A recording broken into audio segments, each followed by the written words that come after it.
ನಮಸ್ಕಾರ. ಈ ದಿನ ನಾವು ಒಂದು ಮಸಾಲೆ ಅಂಬ್ಲಿನ ಮಾಡೋಣ. ಈ ಸುಡು ಬಿಸಿಲಿಗೆ ಸ್ವಲ್ಪ ತಂಪಾಗಿ ರಾಗಿ ಹಿಟ್ಟನ್ನು ಬಳಸ್ತಾ ಇರೋದ್ರಿಂದ ಅದು ರಾಗಿ ಹಿಟ್ಟು ತಂಪು. ಅದಕ್ಕೆ ಸ್ವಲ್ಪ ನಾವು ಮಸಾಲೆನ ಆ್ಯಡ್ ಮಾಡಿ ಒಂದು ಮಸಾಲೆ ರಾಗಿ ಅಂಬಲಿನ ಮಾಡೋಣ. ಮೊದಲಿಗೆ ನಾವು ಅರ್ಧ ಸ್ಪೂನ್ ಸೋಂಪು ಮತ್ತು 1/4 ಸ್ಪೂನು ಜೀರಿಗೆ ಇದೆ, ಅದನ್ನು ಮಿಕ್ಸಿ ಜಾರ್ಗೆ ಹಾಕೋಣ. ಮತ್ತು 2 ಹಸಿಮೆಣಸಿನ್ಕಾಯಿ ಇದೆ ಖಾರಕ್ಕೆ, ಸ್ವಲ್ಪ ಕೊತ್ತಂಬರಿ ಸೊಪ್ಪು, ಸ್ವಲ್ಪ ಶುಂಠಿ, ಇಷ್ಟನ್ನು ಹಾಕಿ ನಾವು ಈಗ ಪೇಸ್ಟ್ ಮಾಡ್ಕೊಳ್ಳೋಣ. ಈಗ ಒಲೆ ಮೇಲೆ ಒಂದು ಪಾತ್ರೆನ ಇಡೋಣ. ಅದಕ್ಕೆ 1 ಲೋಟ ನೀರನ್ನ ಹಾಕ್ತಾಯಿದ್ದೀನಿ. ನೀರು ಸ್ವಲ್ಪ ಬಿಸಿ ಆಗಲಿ. ಇಲ್ಲಿ ನೀರು ಬಿಸಿ ಆಗ್ತಾಯಿದೆ. ಈಗ ಒಂದು ಪಾತ್ರೆಗೆ ಇಲ್ಲಿ ನಾನು 3 ಸ್ಪೂನು ರಾಗಿ ಹಿಟ್ಟನ್ನು ತೊಗೊಂಡಿದ್ದೀನಿ. ಅದನ್ನು ಸ್ವಲ್ಪ ನೀರು ಹಾಕ್ಬಿಟ್ಟು ಮಿಕ್ಸ್ ಮಾಡ್ಕೊಳ್ಳೋಣ. ನೀರು ಹಾಕಿ ಸ್ವಲ್ಪ ತೆಳ್ಳಗೆ ಮಿಕ್ಸ್ ಮಾಡೋಣ.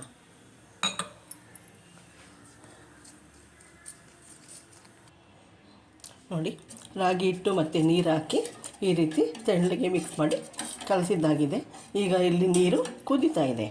ಈಗ ಕುದೀತಾ ಇರುವಂಥ ನೀರಿಗೆ ಹಾಕೋಣ. ಇದು ಸ್ವಲ್ಪ ಬೆಂದು ಹಸಿ ವಾಸನೆ ಹೋಗಲಿ.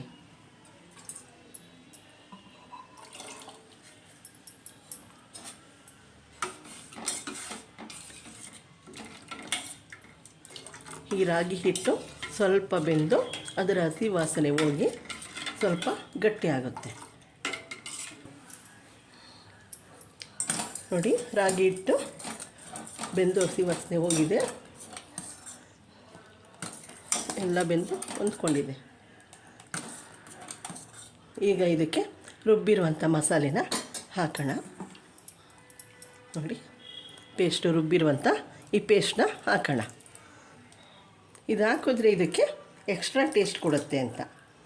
ಬರೀ ಉಪ್ಪು ಹಾಕ್ಬಿಟ್ಟು ಮಾಡಿದ್ರೆ ಸ್ವಲ್ಪ ಟೇಸ್ಟ್ ಕಡಿಮೆ, ಅದು ಚೆನ್ನಾಗಿರುತ್ತೆ. ಸ್ವಲ್ಪ ಇದಕ್ಕೆ ಖಾರ ಎಲ್ಲನೂ ಹಾಕಿ ಮಾಡಿದ್ರೆ ಇನ್ನೊಂದು ಸ್ವಲ್ಪ ಟೇಸ್ಟು ಚೆನ್ನಾಗಿರುತ್ತೆ. ನಾವು ನೀರಿನ ಅಂಶ ಎಷ್ಟು ಬೇಕೋ ಅಷ್ಟು ತೆಳ್ಳಗೆ ಮಾಡ್ಕೊಳ್ಬೋದು. ಇದು ಬೆಂದು ಇನ್ನೊಂದು ಸ್ವಲ್ಪ ಹೊಂದ್ಕೊಂಡ್ಮೇಲೆ ಇನ್ನೂ ಸ್ವಲ್ಪ ಗಟ್ಟಿಯಾಗುತ್ತೆ. ಈಗ ಇದಕ್ಕೆ ಇನ್ನೂ ಒಂದು ಅರ್ಧ ಲೋಟ ನೀರು ಹಾಕಿದ್ರೂ ಕೂಡ ಆಗುತ್ತೆ.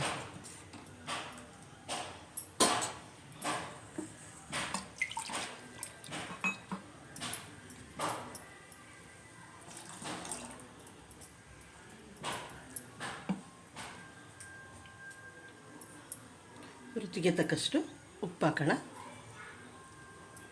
ಉಪ್ಪಿನಂಶ ಸ್ವಲ್ಪ ಕಡಿಮೆ ಹಾಕಿದ್ದೀನಿ. ಈಗ ಇದು ಇನ್ನೊಂದು 2 ನಿಮಿಷ ಕುದ್ರೆ ಸಾಕು. ನೋಡಿ, ಮಸಾಲೆ ಅಂಬ್ಲಿ ರೆಡಿಯಾಗಿದೆ. ಈಗ ಸ್ಟವ್ ಆಫ್ ಮಾಡಿ ಲೋಟಕ್ಕೆ ಹಾಕೋಣ. ಅಂದರೆ ಇದು ಸ್ವಲ್ಪ ಹಾರಿದ ಮೇಲೆ ಇನ್ನೊಂದು ಸ್ವಲ್ಪ ಗಟ್ಟಿ ಆಗುತ್ತೆ. ಇದು ಬಿಸಿನಲ್ಲೂ ಕುಡಿಯೋಕ್ಕೆ ಚೆನ್ನಾಗಿರುತ್ತೆ ಮತ್ತು ಸ್ವಲ್ಪ ಹಾರಿದ ಮೇಲೂ ಕೂಡ ಕುಡಿಯೋದಕ್ಕೆ ಚೆನ್ನಾಗಿರುತ್ತೆ.